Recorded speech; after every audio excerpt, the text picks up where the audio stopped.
Well, the Aam Aadmi Party is focusing on Delhi, and Party Chief Arvind Kejriwal is raking up what else? Power and water subsidy issues to connect with voters. Ankit Tyagi caught up with Arvind Kejriwal during his roadshow at Delhi's Chandni Chowk area earlier today. Arvind, first of all, the kind of response that you're getting, especially from the people, those who are standing at the rooftop. बहुत अच्छा response है और ये गलत propaganda फैलाया जा रहा था कि दिल्ली के लोग नाराज हैं। दिल्ली के लोग तो बहुत खुश नजर आ रहे हैं। दूसरी चीज हमें समझना पड़ेगा, लोगों के लिए महंगाई सबसे बड़ा मुद्दा है, क्योंकि लोगों के लिए अपना घर चलाना मुश्किल होता जा रहा है, इतनी महंगाई हो गई है और लोग ये समझ गए हैं केवल आम आदमी पार्टी उनको महंगाई से छुटकारा दिला सकती है। जब हम दिल्ली में सरकार चला रहे थे, हमने बिजली और पानी के दाम आधे किए, हमारी सरकार गिर गई। इन्होंने बीजेपी और कांग्रेस वालों ने संसद में बजट पास किया, मैं 31 मार्च तक का प्रोवाइड करके गया था, अगले साल का बजट बनना था। बीजेपी और कांग्रेस वालों ने मिलके सब्सिडी खत्म कर दी, उन्होंने बिजली के बिल वापस बढ़ा दिए। But they are not using it against you. They are saying that it was just a gimmickry from you. You could have done provisions longer. How can you make the provision for next 10 years? You do it on year basis.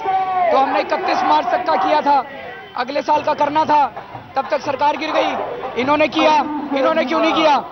That means they are anti people. उन्होंने क्यों नहीं किया? इन्होंने दोनों कंपनियां, BJP और कांग्रेस, बिजली कंपनियों से मिले हुए हैं, पानी की कंपनियों से मिले हुए हैं, इसलिए इन्होंने नहीं किया। और दूसरा, ये देखो, ये चिट्ठी आई है, ये चिट्ठी नरेंद्र मोदी जी की सरकार ने केंद्र सरकार को लिखी है। इस चिट्ठी में लिखा है कि देश में गैस के दाम 4 गुना करने चाहिए। क्यों करने चाहिए? कांग्रेस ही चाहती है कि गैस के दाम बढ़ाए जाएं। 1 अप्रैल से गैस के दाम बढ़ने वाले थे, क्यों करने चाहिए? मैंने पता किया तो पता चला मुकेश अंबानी के गैस के कुएं हैं, इसलिए उसको फायदा पहुंचाने के लिए बीजेपी और कांग्रेस वाले गैस के दाम बढ़ाना चाहते हैं। 1 अप्रैल से बढ़ने वाले थे, मेरे को पता चला, मैंने इलेक्शन कमीशन को चिट्ठी लिखी, इलेक्शन कमीशन ने अब चुनाव तक गैस के दाम पे रोक लगा दी है। लेकिन जनता को समझना पड़ेगा, अगर नरेंद्र मोदी और राहुल गांधी को वोट दिया तो चुनाव के तुरंत बाद गैस के दाम 4 गुने हो जाएंगे, और गैस के दाम बढ़ गए तो खाद के दाम बढ़ जाएंगे, इसी से खाद बनती है, सारी खाने पीने की चीजों के दाम बढ़ जाएंगे। This has been your 2 underlining attack as far as your road show is concerned. One, that you are here to fight, you are not running away as the opposition is saying, and also the inflation. बिल्कुल, मैं तो कह ही रहा हूँ, आज जनता ये विश्वास कर रही है कि नरेंद्र मोदी और राहुल गांधी दोनों मुकेश अंबानी से मिले हुए हैं। They are very close actually, Mukesh Ambani से काफी क्लोजनेस है उनकी। मुकेश अंबानी के प्राइवेट हेलीकॉप्टर में घूमते हैं वो लोग। तो मुकेश अंबानी को फायदा पहुंचाने के लिए वो गैस के दाम बढ़ा रहे हैं। अब वोट जनता से लेते हैं, फायदा मुकेश अंबानी को पहुंचाते हैं। इस बार जनता इन दोनों को हराना चाहती है। People are saying that you are fighting against Narendra Modi. It's not a serious fight, but what you want to do is, before that last phase come through, you want to give a message that you are the only serious opponent against Modi. मैं नरेंद्र मोदी के खिलाफ क्यों गया?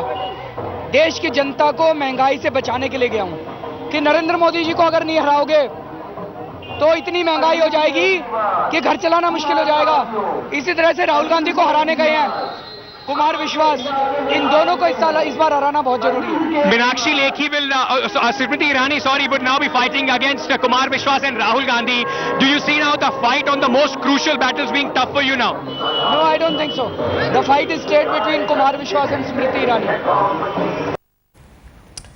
Well, Aam Aadmi Party candidate from Chandni Chowk is confident of a victory. Ashutosh, former journalist, has pointed to the large turnout for the Aam Aadmi Party roadshow in the constituency and said that he will humble his Congress and BJP rivals. The incumbent MP over there is, of course, Union Minister Kapil Sibal. Listen in. Ashutosh, there was a propaganda that was going on, according to you people, that after the government, Arvind Kejriwal resigned from the government, people were getting off. The kind of response you are getting now in this roadshow, how do you counter that? I don't have to counter, the people have already countered it. That proved that there was so much propaganda was there. So much propaganda. Is there a real worry that there is a section of people that is going away and that you will probably have to face some problem in the election? I don't see people going away. I told you, That was the propaganda unleashed by the BJP and their cronies. You see the response getting. If the people had gone away, why we are getting so much response? How confident are you of a victory here? See, it's not a question of victory or loss. I'm more worried about the expectation of the people. I have to pass the test of the expectation of the people, and that's the biggest challenge for me.